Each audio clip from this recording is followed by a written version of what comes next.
Hello, আসসালামু আলাইকুম। আমি ফোরকান হোসেন, আপনাদের সবাইকে স্বাগত জানাচ্ছি ওয়েবসাইট ল্যাবের পক্ষ থেকে। তো আজকে আমরা দেখব যে কিভাবে এইচটিএমএল টেবিল তৈরি করতে হয়। এইচটিএমএল টেবিলের মধ্যে রো থাকবে এবং কলাম থাকবে, যেমনটা উম, অন্যান্য টেবিলের মধ্যেও থাকে। যে প্রথমে এটা হলো যে এক একটা কলাম, কতগুলো কলাম হবে সেটা, আর নিচে নিচে যে ডাটাগুলো পেয়েছে এটা হলো এক একটা রো, কতগুলো রো হবে এবং কতগুলো কলাম হবে। এখানে তিনটে কলাম আছে আর অনেকগুলো রো আছে। এই সবগুলো রো এবং কলাম মিলে হলো একটা টেবিল। তো টেবিল তৈরি করার জন্য প্রথমে আমাকে নিতে হবে টেবিলের, প্রথমে টেবিল ট্যাগটা দিতে হবে, যেহেতু এটা এইচটিএমএল এর টেবিল। আর টেবিলের মধ্যে থাকবে কি রো, কতগুলো রো হবে সেটা আমাকে ডিসাইড করে দিতে হবে যে কতগুলো রো হবে। এখন এই রোটা টেবিলের কি হেডিং এর মধ্যে থাকবে, তাহলে টিএস লিখতে হবে। আর যদি রো থাকে টেবিলের ডাটা, রোয়ের মধ্যে যদি টেবিলের ডাটা লিখতে হয় তাহলে দিতে হবে টিডি।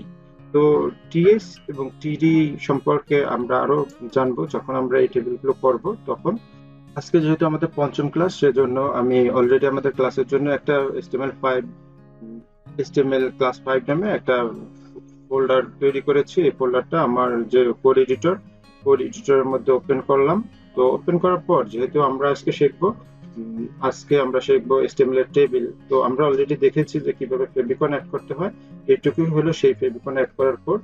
এখন আমরা দেখবো যে কিভাবে টেবিল তৈরি করতে হয়। তো টেবিল তৈরি করার জন্য প্রথমে আমাদেরকে লিখতে হবে টেবিল। আর টেবিল টেবিল লেখার পর এটা শুরু এবং শেষ থাকবে।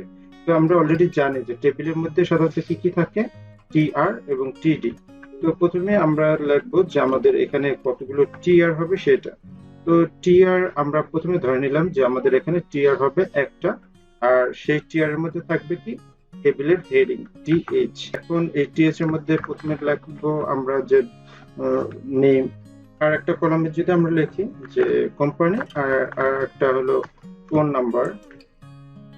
তো এখানে আমরা লিখতে পারি ফোন। এভাবে তিনটা কলাম নিলাম একটা রো এর মধ্যে।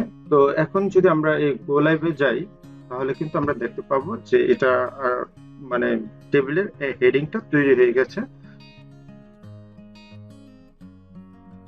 তো এটা হলো টেবিলের হেডিং, নেম, কোম্পানি এবং ফোন, এই তিনটা মিলেই হলো টেবিলের হেডিং। তো এখন যদি আমরা এই টেবিলের হেডিং এর মধ্যে আর একটা টিয়ার নেই, এবং সেই টিয়ারটা হবে কি টেবিলের ডাটা। এটা হলো একটা ডাটা। আর এই রহিমের কোম্পানি কি সেটা আমাদেরকে দিতে হবে, কোম্পানি এবিসি দিলাম আর কি, সাপোজ। আর আর একটা ডাটা দিতে হবে, সেটা হলো যে রহিম টিডি, এরপর ফোন নাম্বার 017, যে কোনো একটা ফোন নাম্বার আমরা দিলাম। এখন যদি আমরা এটাকে চেক করি তাহলে কিন্তু আমরা দেখতে পাবো যে এইটা টেবিলের ডাটা হিসেবে আসছে। প্রথমে নেম, টেবিলের হেডিং গুলো শো করতেছে, পরে ডাটা গুলো শো করতেছে। তো এভাবে আমরা আমাদের যতগুলো খুশি আমরা টেবিলের ডাটা নিতে পারি। এখান থেকে আমরা কপি করে করে নিলাম অনেকগুলো ডাটা। তো এখন যদি আমরা এটাকে সেভ করি তাহলে কিন্তু আমরা খুব সহজেই এতগুলো ডাটা আমরা তৈরি করে ফেললাম। তো এখন এভাবে করে আমরা প্রথমে নেব টেবিল, তারপর টিআর, আর তারপর হলো টিএস, মানে হলো যে টেবিলের হেডিং থাকবে যেগুলো সেগুলো। আর এই টি আর আমরা যতগুলো খুশি ততগুলো নিতে পারি, কিন্তু এখান থেকে আমি যতগুলো খুশি টিআর নিতে পারি, কিন্তু টিডি যেটা বা টিএস যেটা, এটা আমাকে বুঝতে হবে যে আমার কন্টেন্টের মধ্যে আসলে কতগুলো টিডি বা টিআর দরকার। যদি টিএস আমার তিনটা থাকে তাহলে টিডিও আমি তিনটা করে নেব, তাহলে ম্যাচিংটা হবে ঠিক মতো। আর যদি আমি টিডি বেশি নিয়ে ফেলি তাহলে কিন্তু কন্টেন্টের সাথে ম্যাচিং করবে না। যেমন এখানে যদি আমি এটাকে আরেকটা টিডি করে দিই তাহলে কিন্তু আমার এই কন্টেন্টের মধ্যে গিয়ে দেখা যাবে যে টিডি এটা এদিকে কিন্তু চলে আসছে, যেটা কিন্তু ম্যাচিং করে নাই। তো এভাবে আমরা যতগুলো টিডি টিএস নেব ততগুলো টিডিও নেব, এভাবে করে ম্যাচিং করে করে আর কি টেবিলটা তৈরি করতে হবে। তো এভাবে আমরা খুব সহজেই টেবিল তৈরি করতে পারি। আলাদা স্টাইল অ্যাড করতে চাই তাহলে আমাদেরকে সেই স্টাইলটা আমরা এখানে হেড এর মধ্যে গিয়ে আলাদাভাবে স্টাইল লিখেও আমরা কিন্তু এখানে স্টাইলটা অ্যাড করতে পারি। যেমন যদি আমরা টেবিলের লিখি যে এই টেবিলের উইথ এবং হাইট যদি লিখতে চাই তাহলে উইথ কি হবে সেটা আমরা এখানে দিলাম যে উইথ হলো 100%। তাহলে কিন্তু এখন যদি আমরা টেবিলটা ক্লিক করি তাহলে দেখবো যে আমাদের টেবিলের উইথ কিন্তু 100% হয়ে গেছে। এখন যদি আমরা এর মধ্যে আরো স্টাইল অ্যাড করতে চাই, যেমন টেবিল, প্রথমে আমরা দিলাম টেবিল, তারপর হলো TR আর এরপর হলো TH। এইগুলোর যদি আমরা এর মধ্যে একটা বর্ডার অ্যাড করতে চাই, যেমন বর্ডার 1 পিক্সেল সলিড, এরপর আমরা ব্ল্যাক কালার দিয়ে দিই, ব্ল্যাক দিলাম বর্ডার। এখন যদি আমরা এটাকে দেখি তাহলে দেখা যাবে যে কন্টেন্টের মধ্যে কিন্তু একটা 1 পিক্সেল সলিড বর্ডার পড়ে গেছে আর কি।